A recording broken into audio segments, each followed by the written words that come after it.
మీరు ఎక్కడి నుంచి మనిక? నేను born and brought up Hyderabad. నా రూట్స్ తూర్పుగోదావరి. తూర్పుగోదావరి. మా అమ్మమ్మ తాతయ్య గారు వాళ్ళు అమలాపురంలో ఊరు వాళ్ళది. మా మమ్మీది అమలాపురం. వాళ్ళు పెళ్లి చేసేసుకుని హైదరాబాద్ 30-40 years ముందు వచ్చేసారు. నేను ఇక్కడ పుట్టి పెరిగి నా స్కూల్ కాలేజ్ అన్నీ ఇక్కడే. సమ్మర్ హాలిడే ఇన్స్టాగ్రామ్ మొత్తం లేదు, నేను చదువుకుని దాని తర్వాత నేను దుబాయ్ వెళ్ళి బ్యాంకింగ్లో ఇన్వెస్ట్మెంట్ బ్యాంకింగ్ అవన్నీ చేశాను. చేసిన తర్వాత I wanted to be an actor since my school. కానీ నేను వచ్చిన బ్యాక్గ్రౌండ్కి, నా ఫ్యామిలీకి, నా దేనికి, మేమందరం సినిమాలు చూస్తాం కానీ అది అక్కడెక్కడో అసలు ఎవరు అలా నాకు ఒక కనెక్షన్ కూడా లేదు.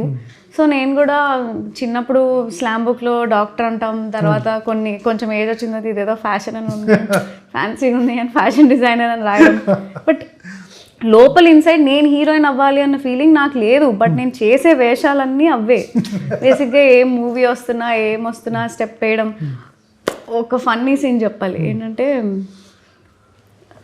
శ్రియా సార్ అనేది ఒక సీన్ ఉంటుంది మామూలుగా పాత సినిమాల్లో, అంటే అప్పట్లో 90s కూడా కాదు, 2000 మూవీస్లో ఎవరైనా కొడితే హీరోయిన్స్ పరిగెట్టుకుంటూ వెళ్ళి బెడ్ మీద ఇలా పడి ఒక ఫ్యాన్సీగా ఏడ్చేవారు కదా.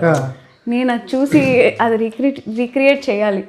నాకు ఇప్పుడు ఈ యాక్టర్స్కి ఏడుపు ఎలా వస్తుంది, ఇట్లా వీళ్ళు కళ్ళల్లో నీళ్ళు వేసుకుంటారా ఏంటి అని తెలీదు. సో ఒకరోజు మార్క్స్ వచ్చాయి, మా మమ్మీ చూసింది, ఫుల్ కొడితే నేను ఇప్పుడు నాకు ఏడుపు వస్తుంది, this is the moment I create that scene అని చెప్పి నేను పరిగెట్టుకుంటూ వెళ్ళి మంచం మీద పడి ఏడ్చుకుంటూ అద్దంలో చూసుకుని ఏడ్చుకుంటూ అట్లా ఒక లేటర్లో చాలా లేటర్ నేను రియలైజ్ అయ్యా this is what I want to do అని. అట్లా సూపర్. గతంలో హీరోయిన్ అంటే ఒక మేనేజర్ ఉండేవాడు, ఫోటోలు ఆల్బమ్స్ పట్టుకుని అసిస్టెంట్ డైరెక్టర్కో అసోసియేట్కో లేకపోతే డైరెక్టర్ని కలవటాలు ఇవన్నీ ఉండేవి. ఇవాళ ఇన్స్టాగ్రామ్లో మన ఫోటోలు పెట్టి ఒక 3 million 4 million ఉంటే అక్కడి నుంచి మనకు ఫోన్ వస్తుంది. నాకు అవేం లేవు. ఇన్స్టాగ్రామ్ అకౌంట్ ఉంది కానీ ఇవాళ ఇన్స్టాగ్రామ్లోనే ఉంటున్నారు, ఇన్స్టాగ్రామ్లో కాఫీ తాగుతున్నారు, ఇన్స్టాగ్రామ్లోనే తింటున్నారు. అవన్నీ నన్ను చేయమన్నారు నువ్వు హీరోయిన్ అవ్వాలని. అంటే I was also rejected because I didn't have followers. నేను ఆడిషన్ చేసి సెలెక్ట్ అయిపోయిన తర్వాత మీకు ఇన్స్టాగ్రామ్లో రీచ్ లేదు, వి కాంట్ టేక్ యూ అని అన్నారు. ఫాలోవర్స్ ఉంటేనే ఇప్పుడు కూడా ప్రస్తుతం ఒక యాక్టర్కి ఫాలోవర్స్ ఉంటేనే ఆ ఎంగేజ్మెంట్ కోసం కాస్ట్ చేసుకుంటున్నారు. అది పెద్ద సినిమా చిన్న సినిమా? అది చిన్న సినిమా. ఇన్స్టాగ్రామ్ లో ఫాలోవర్స్ లేరని తీసుకోవట్లేదు. డెఫినెట్లీ చిన్న సినిమాలకి అలా ఉంటుంది. సినిమాలకి only content and performance. Super. ఏమండి ఎట్లా ఒప్పుకున్నారు ఇంట్లో? ఎందుకంటే చాలా మంది మీ ఫ్యామిలీ కానీ మీరు చేసిన జాబ్ కానీ ఇవన్నీ సినిమా అనేటప్పటికీ ఒప్పుకోరు. 90% ఒప్పుకోరు. ఎలా ఒప్పించారు? స్టార్టింగ్లో అయితే అసలు ఒప్పుకోలేదు. కానీ మా మమ్మీ అసలు ఒప్పుకోలేదు. కానీ మా డాడీ కొంచెం చిల్లే. ఆయన ఏంటంటే what ever it is financial independence ఉండాలి ఆడపిల్లకి. నువ్వు జాబ్ చేస్తావా, లేకపోతే MBA చేస్తావా, లేకపోతే మూవీస్లోకి వెళ్తావా, వాట్ ఆర్ యూ ఎర్నింగ్ అన్నది క్వశ్చన్ ఆయనకి. What are you bringing to the house అన్నది క్వశ్చన్.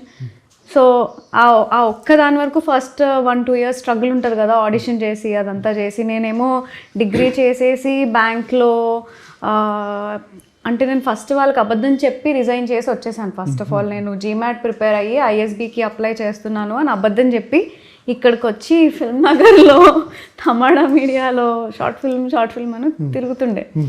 బట్ దెన్ ఇంకా స్లోగా ఈ సినిమా టీజర్ రిలీజ్ అవ్వనంత వరకు కూడా వాళ్ళు అసలు ఏం చేస్తుంది ఇది తన లైఫ్తో అన్నట్టుండే.